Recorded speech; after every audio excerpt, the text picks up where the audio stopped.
everything and not in the bedroom. The bedroom isn't a side note. It's not like they're everything, but they won't play pickleball with me. Sex is the thing in the relationship that makes you connected and lovers, romantic partners. Now, if you're saying she's your everything, she's your best friend, but she's not going to be the one that is your sex partner, because that's where it's going, well, then you need to figure out how you're going to get your needs met, because it doesn't sound like she's meeting your fundamental needs of sex. You're listening to Sex with Emily. I'm Dr. Emily, and I'm here to help you prioritize your pleasure and liberate the conversation around sex. You all loved our recent Am I the Asshole episode, so we are back with another one. And this time, we're answering questions that the Sex with Emily community submitted to our Am I the Asshole form. From mismatched libidos and sexless marriages to pillow princesses, producer Eric and I are letting you know if you're approaching asshole territory or not. And not the good kind. If you're wondering if you're the asshole in a certain scenario, submit your question to sexwithemily.com/AITA. That's sexwithemily.com/AITA. Please rate and review Sex with Emily wherever you listen to this show. My new articles, How to Master Lotus Position and How to Meditate, Manifest, Masturbate Like a Pro, are up on sexwithemily.com. All right, everyone, enjoy this episode.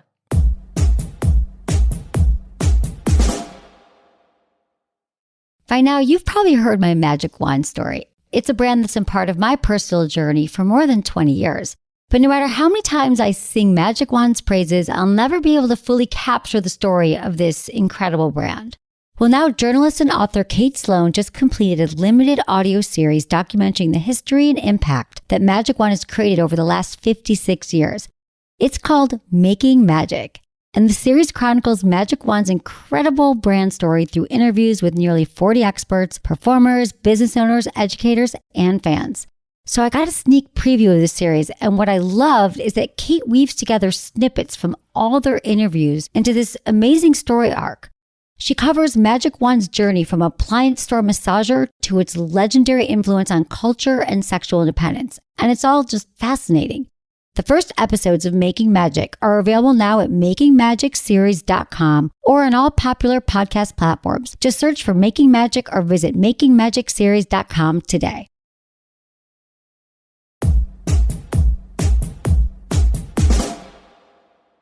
How fun, Erica, that we are back, that our listeners went to the form on the website and they sent us some amazing scenarios here. So exciting. I love this segment. I'm obsessed with this segment. It's so much fun. It is so much fun, you guys, because it is hard for me to tell you that you're an asshole because I think that we're all learning together. But some of these, some people need to be told.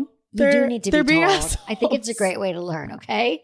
This is from Marie. She's 46. Am I the asshole for thinking he should want sex as much as me? Hi, Dr. Emily. My husband is 12 years older than me. He's 58. I love this man so much, but his sex drive is dwindling and has always been an issue due to tiredness or stress and overworking. Am I the asshole for thinking he should want as much sex as me? We only have sex 1, maybe 2 times a week if I'm lucky. Sometimes we go 2 weeks. It's so awful. I'm in my prime, but this has been an issue for our entire marriage. He tries, but now that he's nearing 60, I'm angry my sex life may be coming to an end in the next decade. I do not believe in affairs or other partners, but man, I've daydreamed about it, which makes me wonder if I'm an asshole. But I seriously love this man with all my heart. It's really devastating to me. Let's get into this. So first, that's got to be frustrating. Let's put it out there. Whenever we want sex more than our partner, it's not fun. And it can feel really, really frustrating.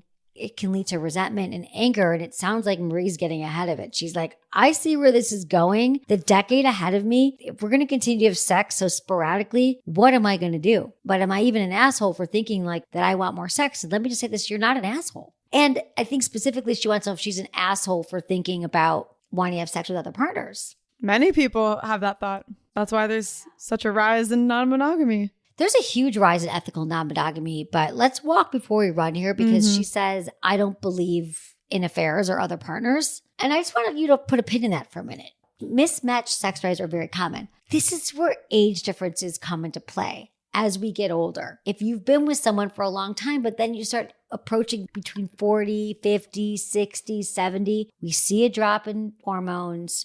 Our bodies start to change. Our desire starts to change. And I hear often from people who say, it was great for a long time, but There's a big jump between 50 and 60, 60 and 70. This is just something to think about right now. If you are falling in love with someone and there's an age difference, start to talk about now. Start to troubleshoot and say, what are we going to do when this happens to us? But let's get back to Marie here for a moment. So he's never had his high sex drive.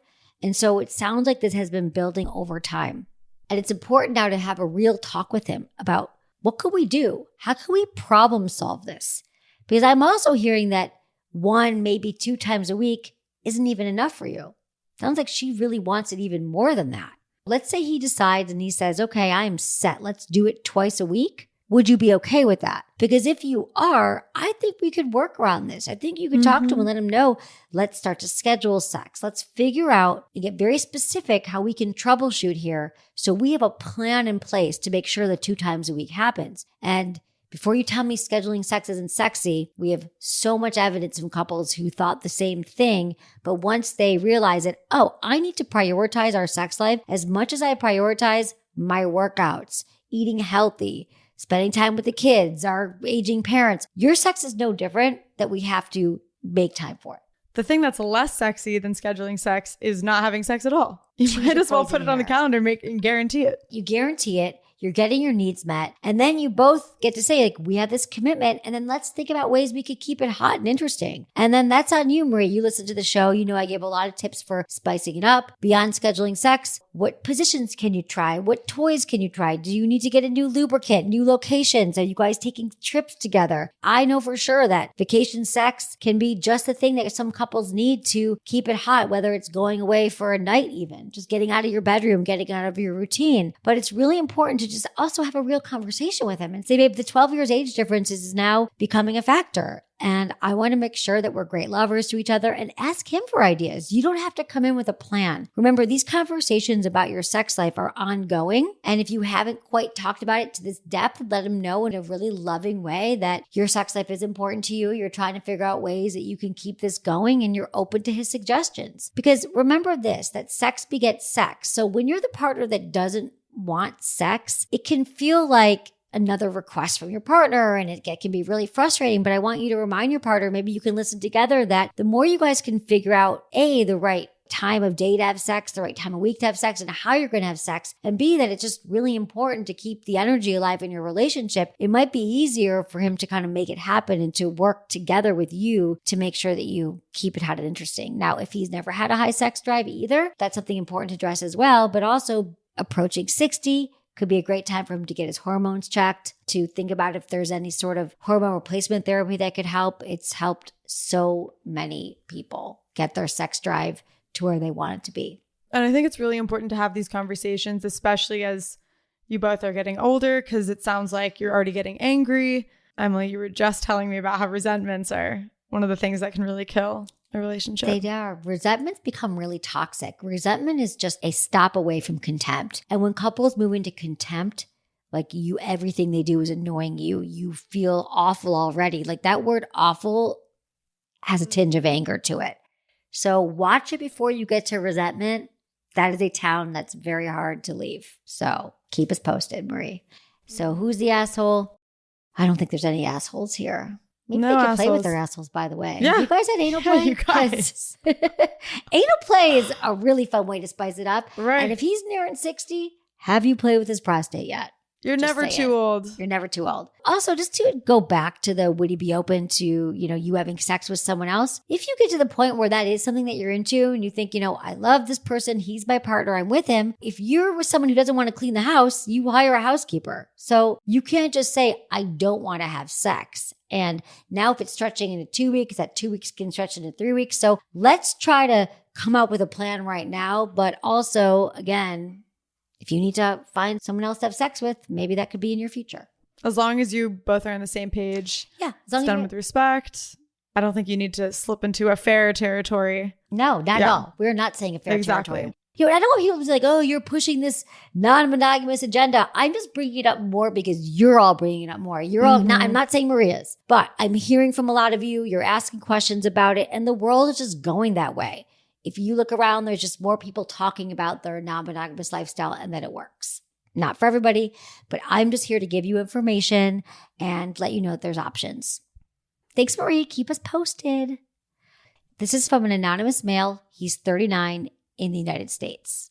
Anonymous wants to know too, is he the asshole for wanting more sex than his partner? But this scenario is different, really different. Hi, Dr. Emily. I've been married for over 6 years and have 2 kids together. I moved to the States when I was little, so my viewpoints on sex are 50-50 between Western and Asian cultures, while my wife's perspective on sex is solely on traditional Asian culture, in which it's primarily for procreating. On top of that, she's been cold and distant from me because I haven't generated the results she's looking for, such as making more money. I have some ADHD symptoms, which takes me longer to think and execute on things, which is a huge turnoff for her because she can multitask without any issues. It's safe to say that I also have a higher sex drive and don't want to seek it outside the marriage. And at the same time, I don't want to stay celibate for the rest of my life either. On top of that, she has adamantly denied us going to couples therapy or going to therapy for myself. What are some ways I can get her to warm up to having sex again, or does it sound like she is officially checked out? Would love to hear your perspective on this.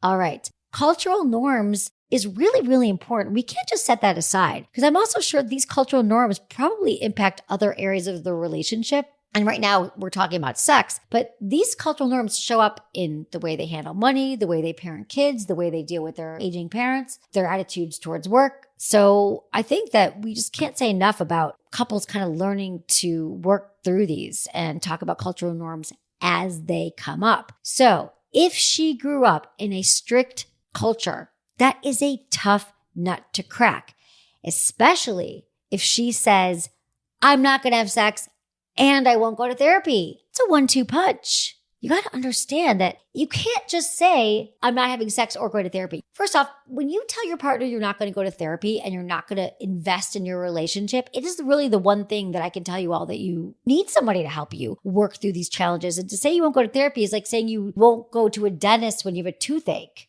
It's literally the one solution I have for couples who can't have the conversation on their own. They need a mediator. Therapy is like a tune-up for your relationship. I don't know where you go from here. She's not having sex and not therapy. So I think that's a little bit asshole-ish, but only because she doesn't know any better and she's probably not talking to her friends about it. See, I have a hard time calling people assholes. There's probably a lot of people who engage in this asshole behavior in terms of not putting in the work into a relationship. But it's interesting because I feel like we always hear people writing in who just aren't able to hear or be heard by their partners. And it's like, why would that change if you don't have a third party perspective? But we know that there's such a stigma around therapy. But y'all, it's more accessible than ever.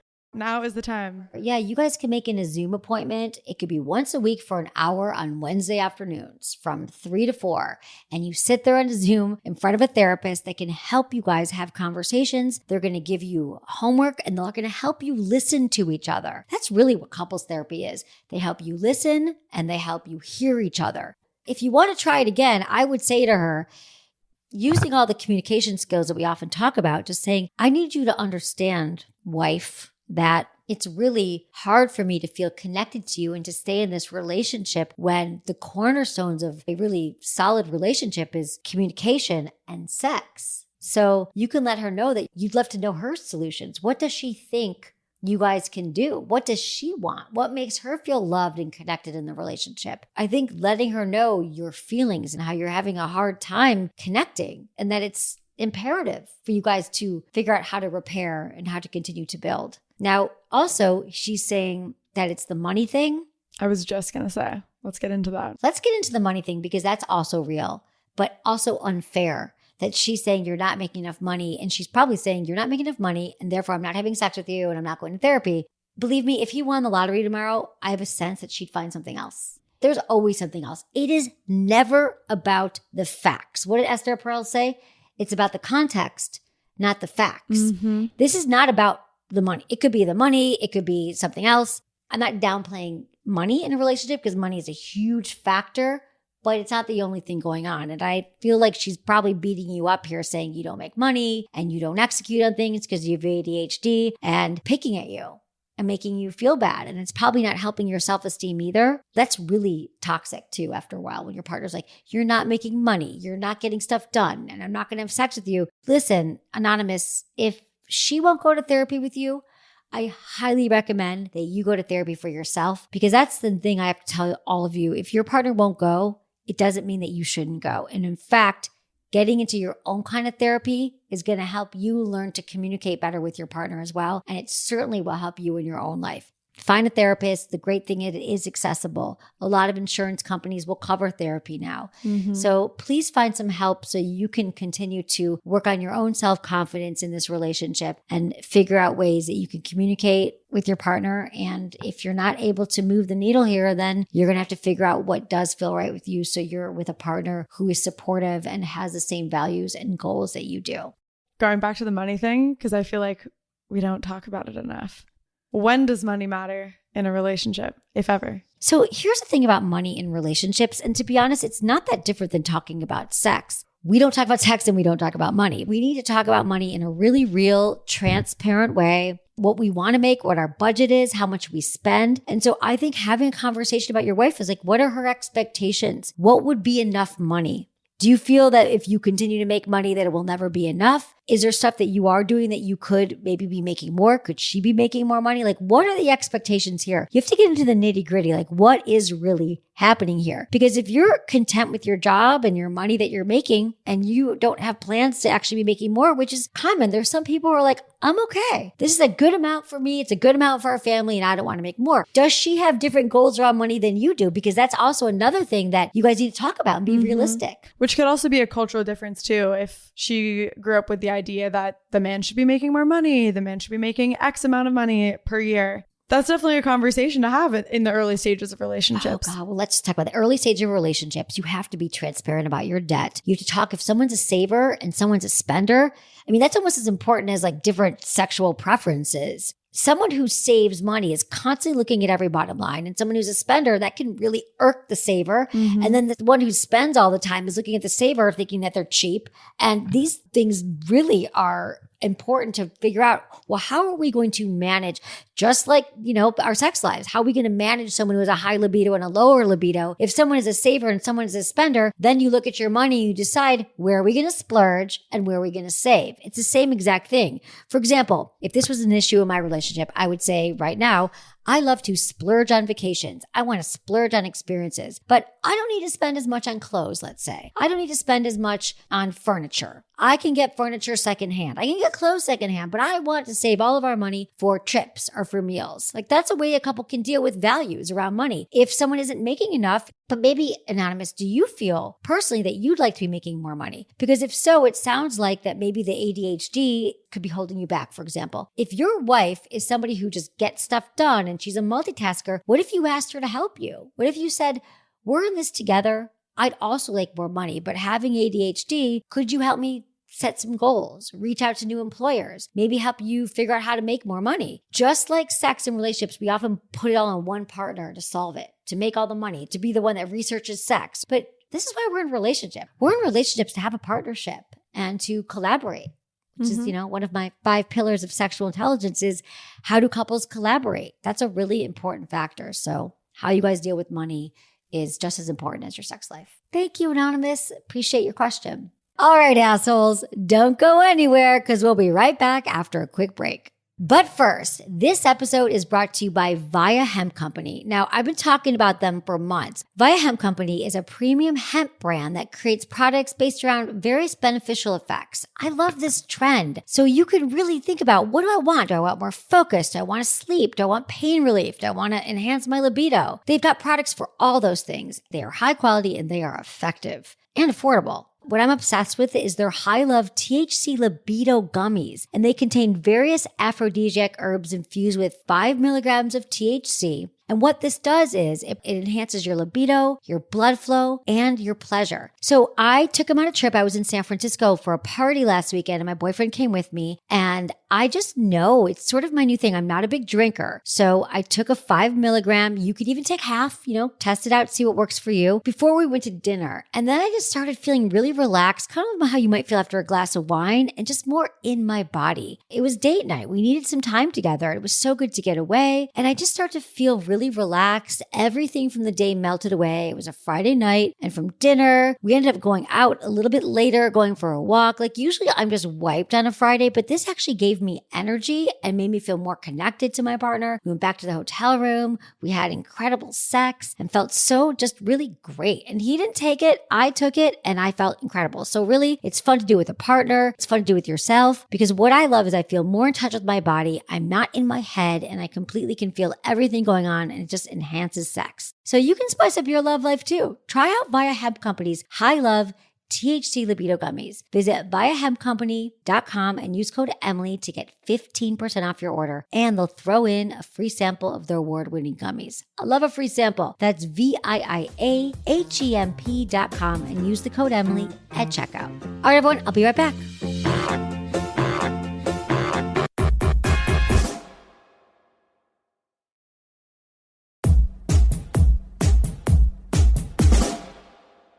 This is from Lauren. She's 37. Am I the asshole for being a pillow princess in bed?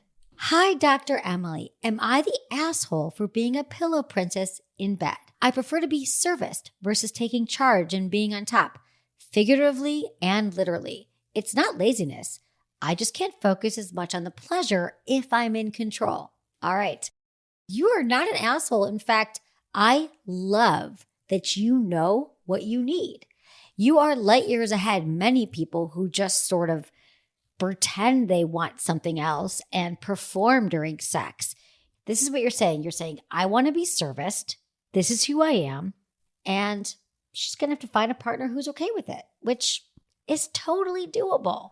If being, quote, lazy in bed is how she can be in her body more and feel more pleasure, I think that's totally valid, as long as she's also giving the time to please her partner. I think that's where it could be an asshole if you're just like, I'm a receiver 100% of the time. You can take care of yourself. It obviously has to be reciprocated, maybe on a different night, like one night's all about you, one night's all about me, as you always say. But she's going to have to find some balance here. But if she finds somebody who loves being on top and they get off by her getting off, that's great, but there has to be a give and take here. That's exactly it. She can't just absolve herself from all responsibility in the relationship. You can't just say, yes, just service me and I'm never going to do anything. But have a talk with your partners and let them know. Find someone who's okay with it. I just love people who know what they want.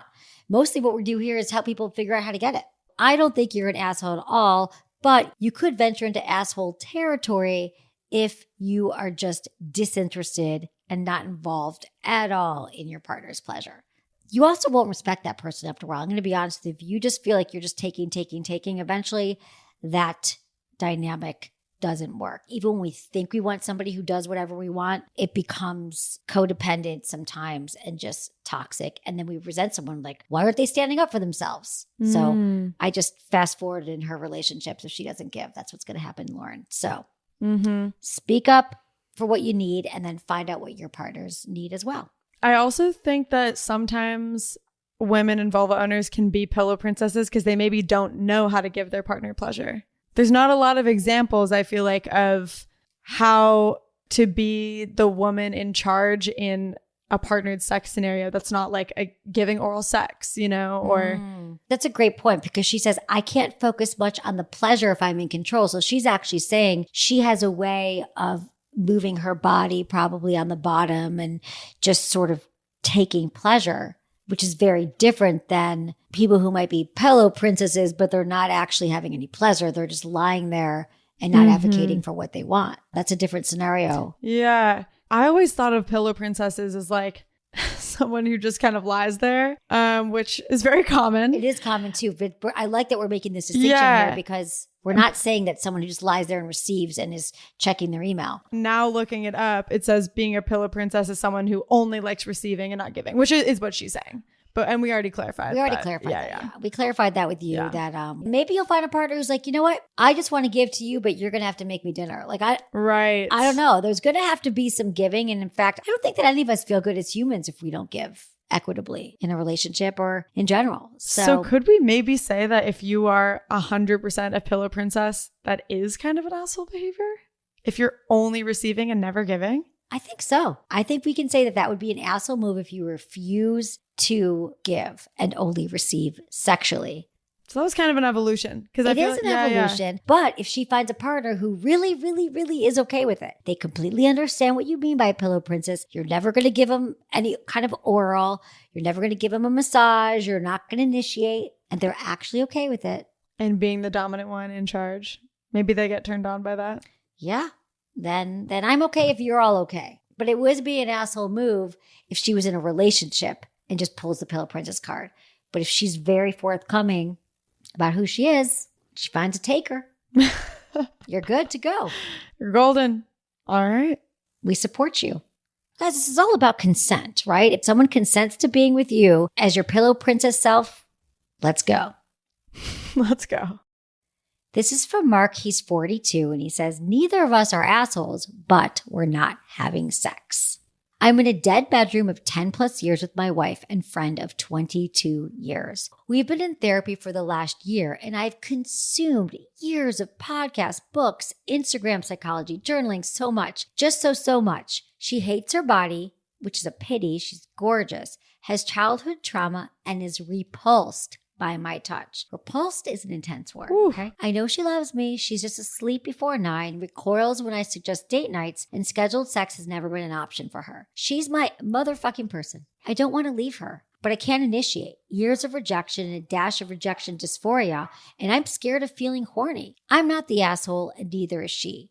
I have sex with her about once every 5 to 6 months, and I hate that our sex life is and has always been unilaterally her decision. My main approach is to make sure that she knows that I am still her safe place, but nothing has shifted and it's been years. Any advice? P.S. Been listening to your podcast for 3+ years and it's really good. Just makes me jealous of people that are having sex when I'm not, because my sexual self is a petulant child, apparently. All right. There's some anger, which I totally understand here, Mark. And let me just say a side note here. He's been with her for 22 years.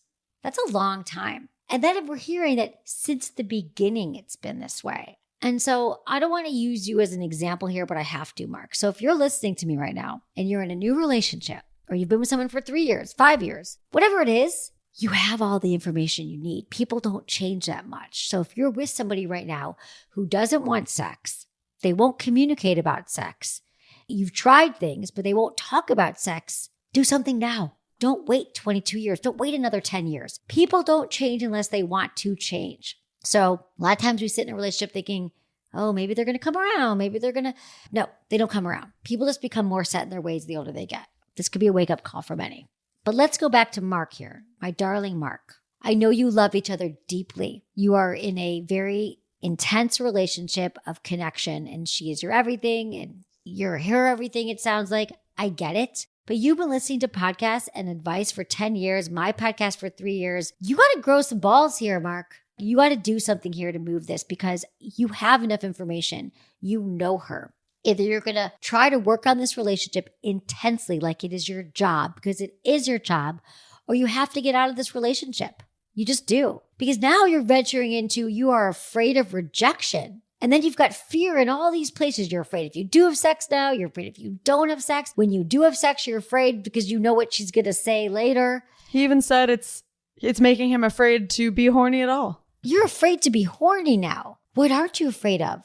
There is fear permeating every area of your relationship right now, and I'm not feeling great about this for you. So it's probably impacting other areas of your life. It's probably impacting your confidence, your self-esteem. Like, I'm not even sure how you guys are communicating about other things. If you're walking on eggshells around your sex life, where else are you walking on eggshells? But he does say that she's his person. And we hear this so many times. Someone is your everything except in the bedroom. You can't be everything and not in the bedroom. The bedroom isn't a side note.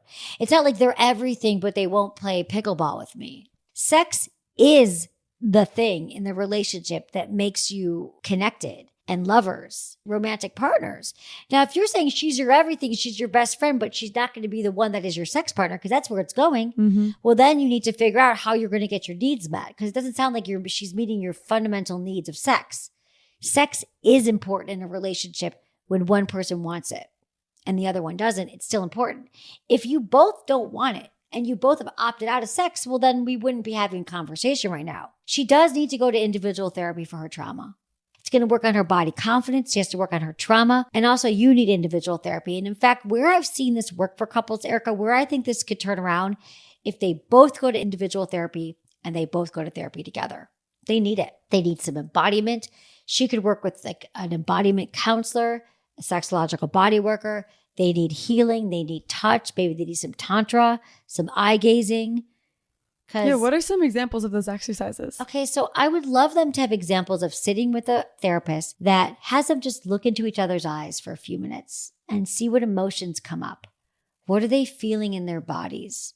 Somebody who helps them speak bodily wisdom and helps her get more grounded in her emotions and her sexual energy. I mean, it sounds like if she's had some trauma, she's probably just stuffed it all way down, which is why she can say, I hate sex, I hate my body. So an embodiment therapist would help them look into each other's eyes. It would have them practice one-way touch. She would maybe shut her eyes and he would do some touch on her hand and she would explain where she wants to be touched and where she doesn't want to be touched. Then they would reverse roles. That's what a therapist who specializes in this could help them with some words around touch and connection and intimacy. And if you guys don't want to do that kind of work, then definitely just a talk therapist to help you communicate.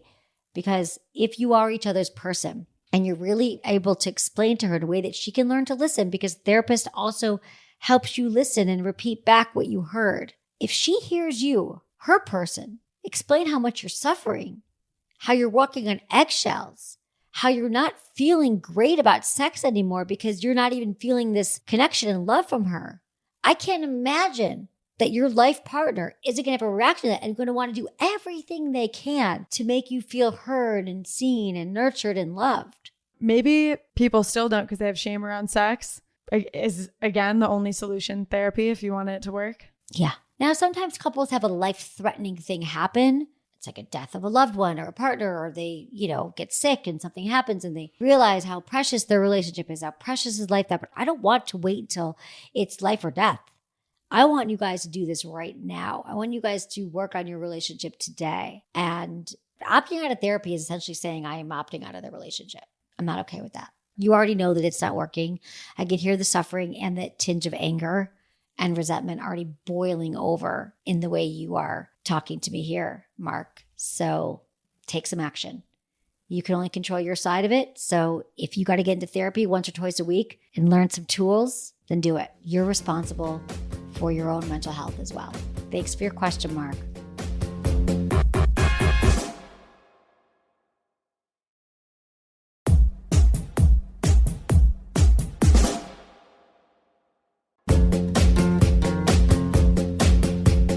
That's it for today's episode. See you on Tuesday. Thanks for listening to Sex with Emily. Be sure to like, subscribe, and give us a review wherever you listen to the podcast, and share this with a friend or partner. You can find me on YouTube, Instagram, Facebook, and Twitter at Sex with Emily. Oh, I've been told I give really good email. So sign up at sexwithemily.com. And while you're there, check out my free guides and articles for more ways to prioritize your pleasure.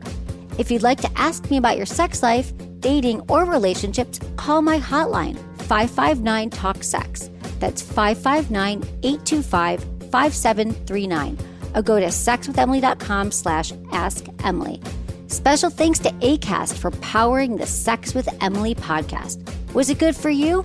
Email me, feedback@sexwithemily.com.